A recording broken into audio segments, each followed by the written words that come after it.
Exploring Joliet is produced by students at the University of St. Francis. This show helps to better inform you of our city, people, plans, and activities.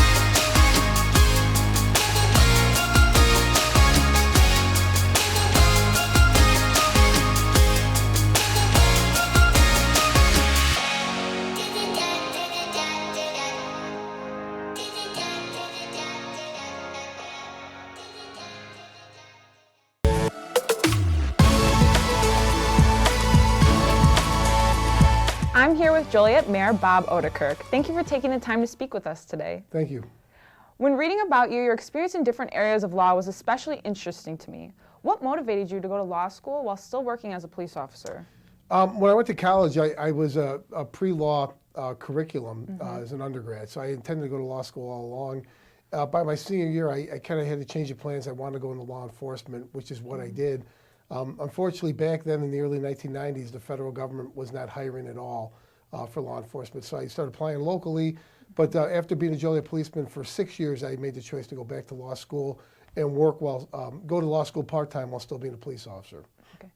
And so as a former Joliet police officer, do you have any insights on the current climate of unrest concerning police officers in Joliet and the surrounding areas? Yeah, I think it's been a very difficult time for all society, but certainly for our police.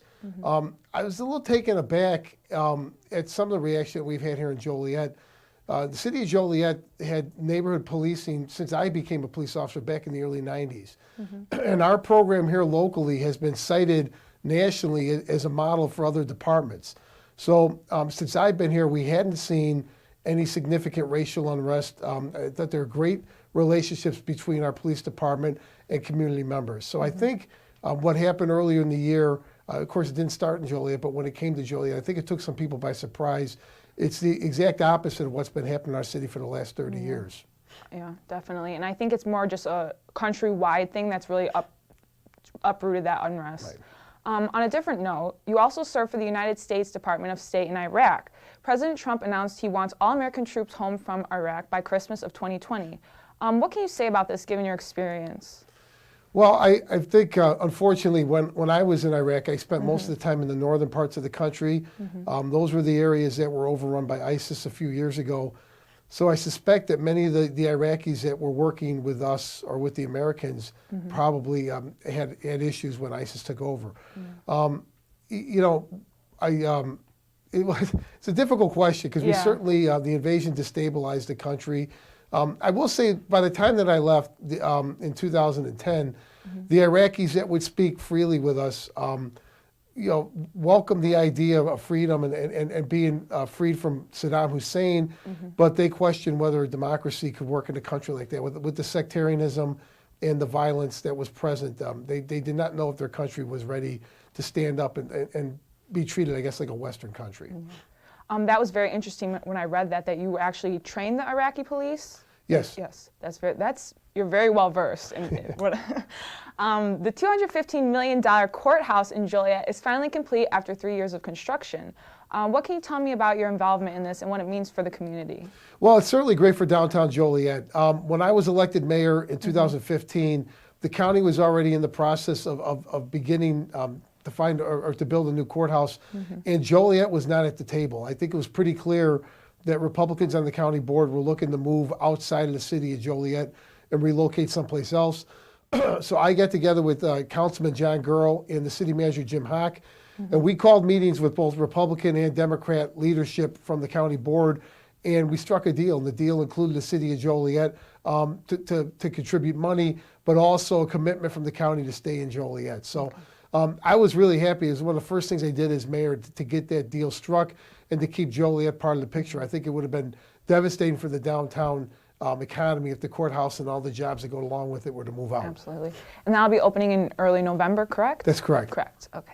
And there are also several city council spots up for re-election. And how are you going to approach this? Well, I know several of the people that are that put in for council. We'll see who turns in their petitions.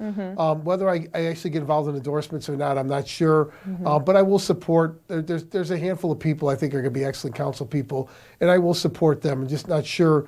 Again, if they're running against incumbent councilmen or not, how deep into it I'll get. Absolutely. How has the search for a new city manager been going? It's a good question.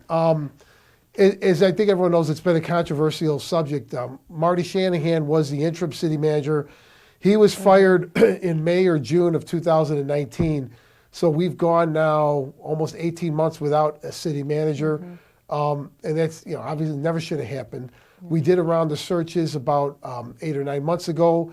There were 2 finalists, and then the 5 majority that fired Mr. Shanahan declined to hire either the 2 finalists.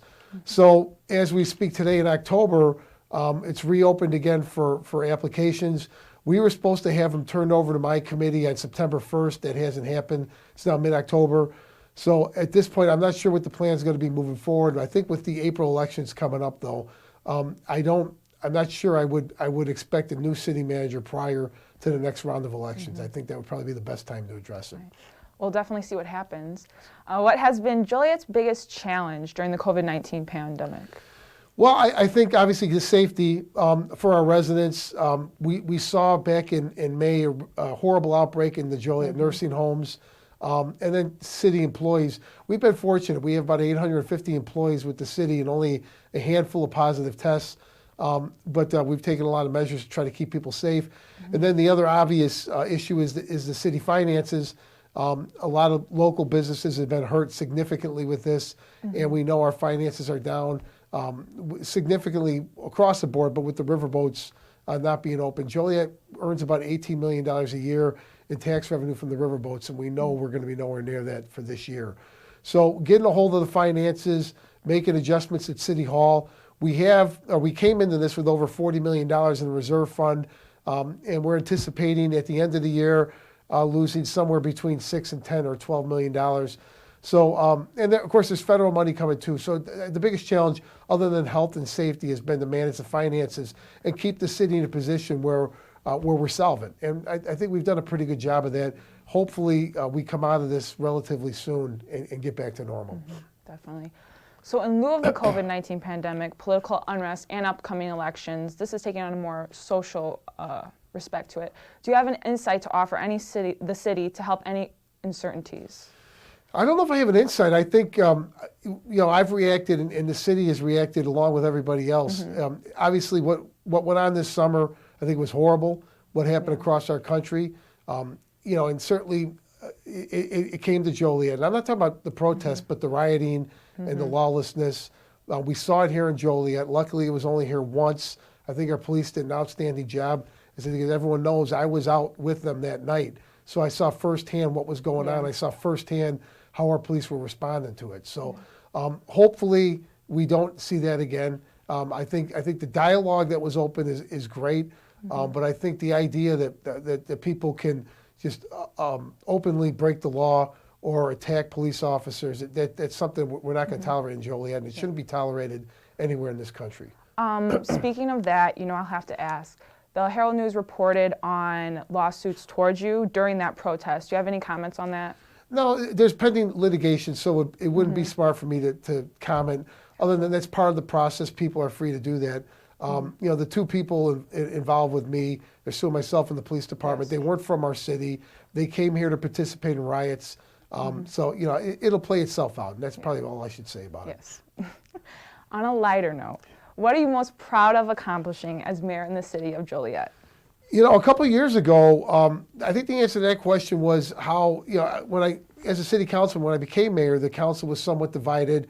And for the first 4 years I was mayor, that wasn't the case. We really brought the council together and worked together.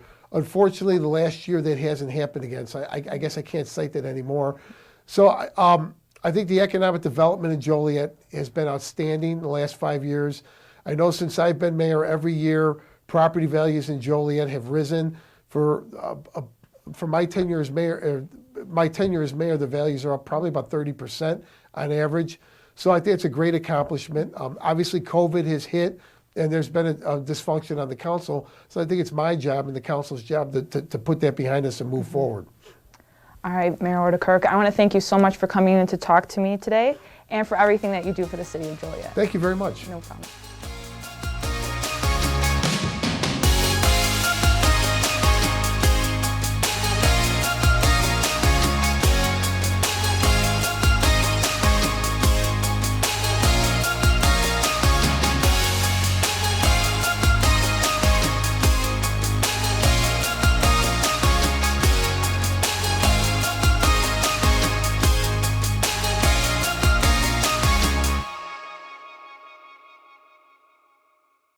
What will you take for college? Mom says teacher, Dad says accountant. Grandma thinks you do great as a nurse. What do you want to do?